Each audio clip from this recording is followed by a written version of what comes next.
Bonjour à tous, bienvenue dans ce nouvel atelier qui portera sur l'utilisation de l'ETL de la solution Pentao. Avant de rentrer dans le vif du sujet, une remise en contexte s'impose pour ne pas oublier notre objectif initial.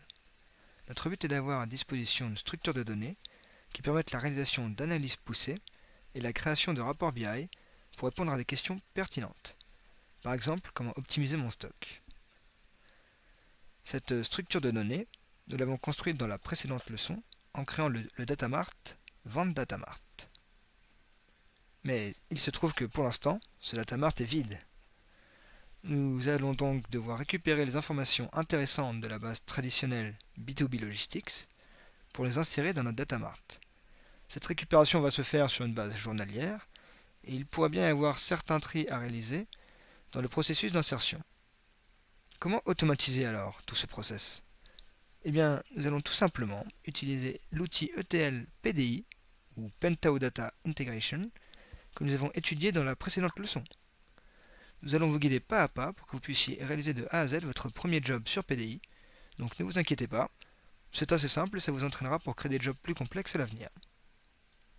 Pour commencer, rendez-vous dans le dossier Pentao Data Integration. Une fois que vous êtes dans le dossier, démarrez l'application graphique en double-cliquant sur spoon.bat. Si tout fonctionne, vous devriez obtenir la page d'accueil que nous allons voir dans quelques instants.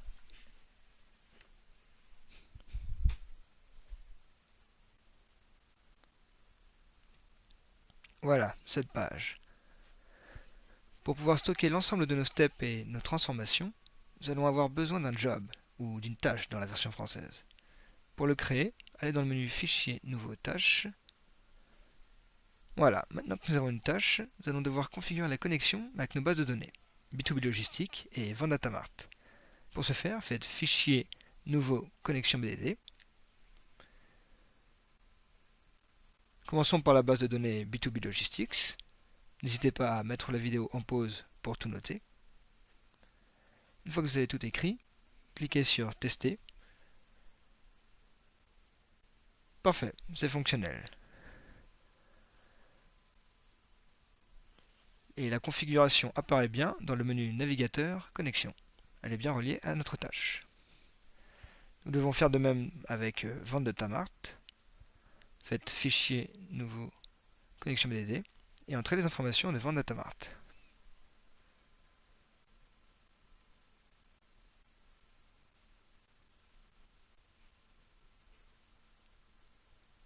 Cliquez sur Tester. Parfait. Nos deux connexions sont configurées. Il est maintenant temps de se demander ce que nous allons mettre dans ce job. Rappelons-nous de notre objectif, récupérer les données utiles concernant les ventes de la base de données B2B Logistics pour les insérer dans Vendatamart. Pour réaliser cette alimentation de notre datamart, il faut faire attention et respecter un ordre précis. En effet, regardez à nouveau le schéma de notre datamart.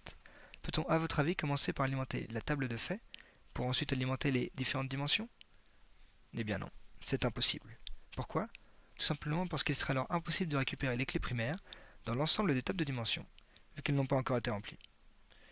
Nous allons donc commencer par extraire les informations utiles pour construire les dimensions, puis les alimenter. Ce genre de processus ETL se fait dans les transformations, et il est donc temps d'en créer une dans notre tâche. Pour créer une transformation, allez dans le menu Fichier, Nouveau, Transformation. Une fois que vous l'avez fait, nous allons devoir lui fournir les connexions MySQL que nous avions configurées au niveau de notre tâche. En effet, en général, il faut plutôt préciser l'ensemble des connexions au niveau des transformations et pas des tâches en elles-mêmes. Nous allons donc devoir redéfinir ces connexions. Je suis vraiment désolé pour ce vilain tour. Commencez par B2B Logistics et enchaînez sur Vendatamart.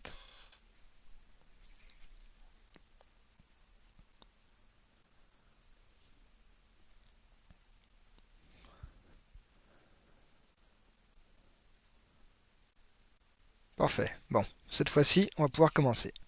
Maintenant qu'on a notre transformation, il faut qu'on y insère des steps pour qu'un traitement soit réalisé. Ils sont accessibles dans l'onglet Palette de création. Ici, je vous propose d'utiliser trois steps différents. Tout d'abord, le step extraction depuis table, qui va extraire les données de notre base B2B Logistics. Je vous invite à le placer sur le plan de travail. Nous aurons également besoin du step insertion dans table, qui va servir à alimenter notre base datamart vente datamart. Et enfin, nous aurons besoin du step filtrage ligne qui va filtrer les lignes de la dimension produit, c'est-à-dire retirer les lignes indésirables, par exemple celles qui contiennent un nom de produit qui vaut nul. Dans notre cas, il nous faudra 3 steps d'extraction, 3 steps d'insertion et un step de filtrage. Insérez-les dans l'espace de travail.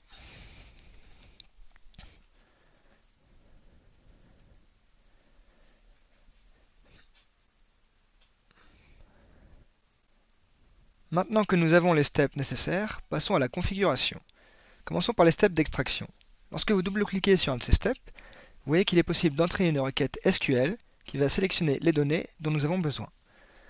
Vous devrez également choisir la connexion MySQL adéquate, ici B2B Logistics.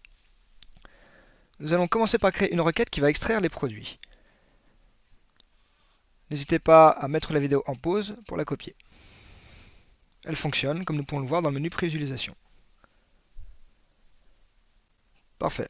Passons maintenant à l'extraction des données sur les clients. Elle repose sur le même procédé.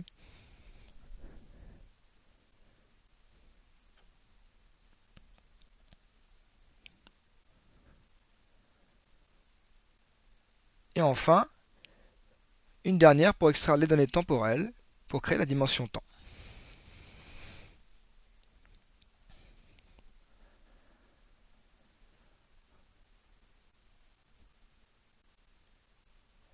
Une fois tous les steps d'extraction remplis, nous allons relier les steps entre eux pour que les données des steps d'extraction soient disponibles pour les autres. Pour ce faire, maintenez enfoncée la touche Shift et cliquez sur les steps d'extraction. Reliez-les avec les autres steps.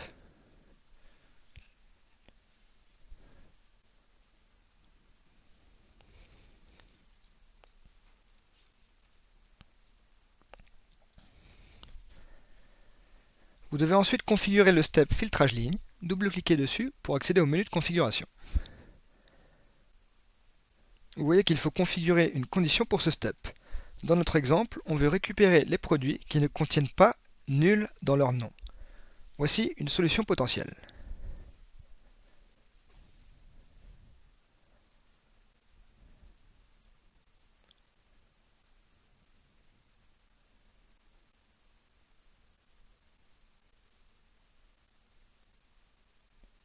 Voilà. Plutôt simple à configurer, non? Passons maintenant au step d'insertion. Lorsque vous double-cliquez sur un de ces steps, vous remarquez qu'il y a de nombreuses options configurables. Pour notre cas, il faudra seulement manipuler l'option Connexion, où il faudra sélectionner Vente Datamart. Il y aura également l'option Table cible, qui devra contenir la dimension ciblée, produit en l'occurrence, ainsi que l'option Sélectionner champ, qui permet de faire des correspondances entre les champs obtenus via l'étape d'extraction et les champs finaux. Il faudra par exemple ici faire une correspondance entre le champ RefProduit qui a été obtenu via l'extraction et le champ ID produit de notre datamart.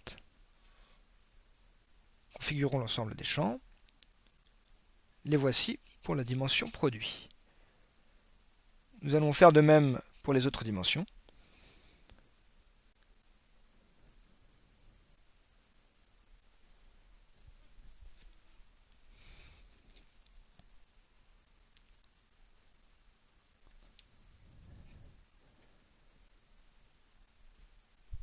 Pour finir, la dimension temps.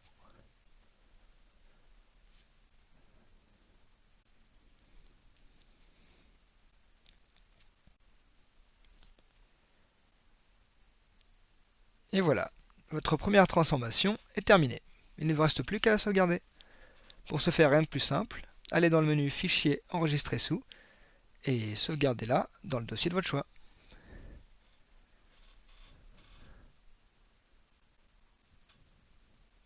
Maintenant que nous avons créé notre première transformation qui va alimenter les différentes dimensions de notre datamart, il est temps de créer la seconde qui va cette fois-ci alimenter la table d'effets. Comme pour la transformation précédente, vous allez devoir repasser par le menu de création et reconfigurer les connexions aux bases de données B2B Logistics et Vente Datamart. Ensuite, nous allons insérer les steps nécessaires. Dans cette transformation, nous aurons uniquement besoin du step extraction depuis table et du step insertion dans table. Insérez-les sur le plan de travail. Parfait. Nous allons pouvoir configurer le step extraction depuis table. Pour ce step, vous devez être connecté à B2B Logistics et créer une requête un peu complexe qui va récupérer toutes les informations nécessaires. Je vous invite à mettre la vidéo en pause pour avoir le temps de l'écrire.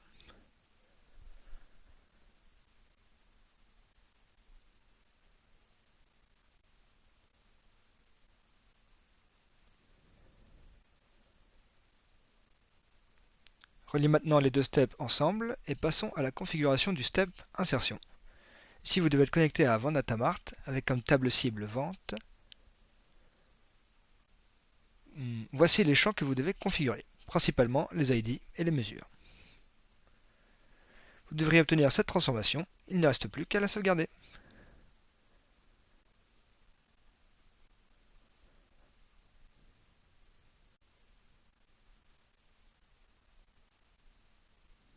On a désormais nos deux transformations, mais elles ne sont pas présentes à l'intérieur de notre job. On va donc devoir les importer. Pour ce faire, vous devez cliquer sur le job et aller dans l'onglet palette de création. Trouvez le step exécution transformation et glissez-en deux dans le plan de travail central. Double-cliquez sur chacune d'entre elles pour les configurer. Vous devez leur donner un nom et sélectionner la transformation à utiliser. Commencez par la transformation qui concerne les dimensions. En l'occurrence, je l'ai nommée transformation 1.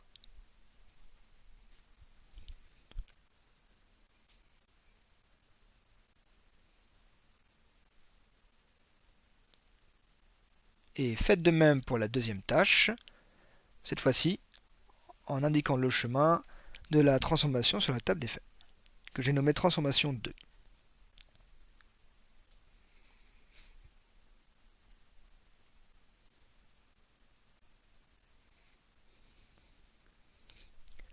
En plus de ces deux transformations, on va avoir besoin de quelques steps supplémentaires pour que notre job fonctionne correctement. Il faut savoir qu'un job commence toujours par un step start et se termine par un step success tâche. Nous allons donc les rajouter.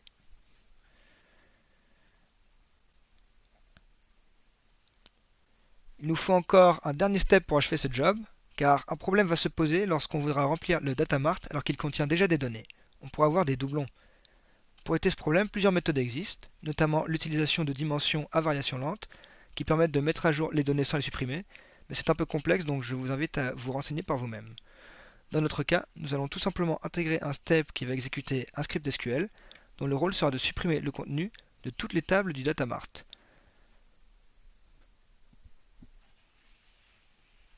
Il ne nous reste plus qu'à le configurer. Pour ce faire, double-cliquez sur ce dernier, renommez-le, sélectionnez la connexion Vente Datamart et utilisez le fichier SQL delete all tables of star B2B Logistics que je vous avais fourni dans le dossier zip B2B Logistics for FIC.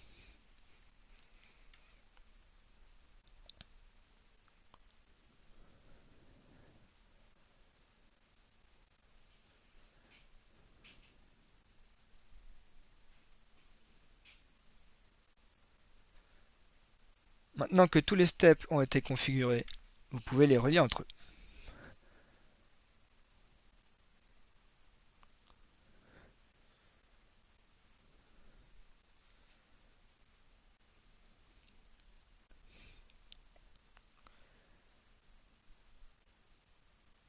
Ça y est, il est enfin temps de tester votre tâche. Pour ce faire, cliquez sur la petite flèche Run en haut à gauche.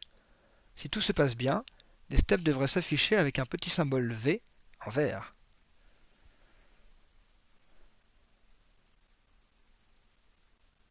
Profitez-en pour sauvegarder le job.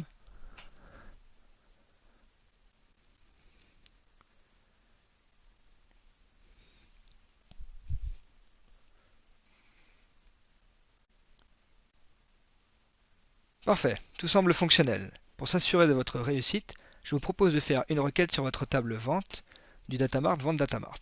On ne sait jamais. Faites par exemple un select all from vente. Tout est OK, parfait.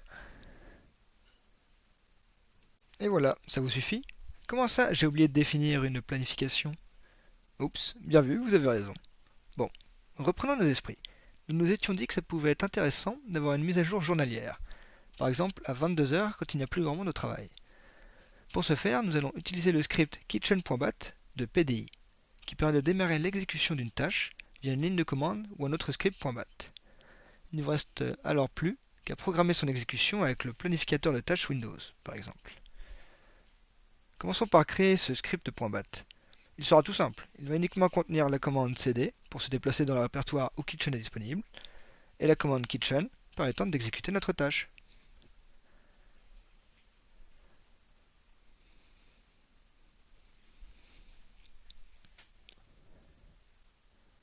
Voici le script en question. Sauvegarder. Je vous invite maintenant à ouvrir le planificateur de tâches Windows et à créer une nouvelle tâche, Load Data Mart.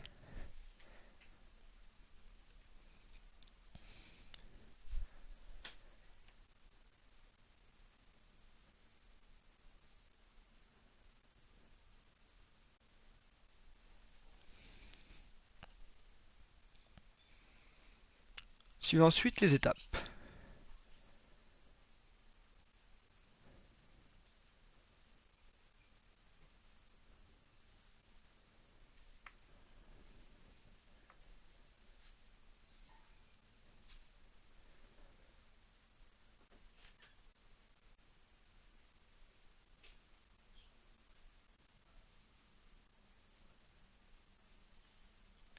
Précisez également le dossier d'accès à votre script, malgré la mention facultatif.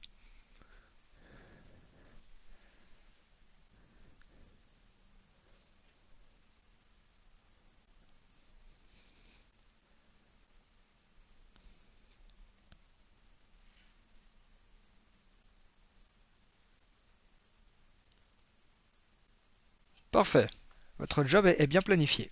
Il s'exécutera tous les soirs à 22 h. Vous êtes maintenant prêt à passer à la suite du cours. Grâce au chargement que nous venons de réaliser, nous allons pouvoir utiliser les données pour nos besoins reporting. Sur ce, je vous donne rendez-vous au prochain atelier.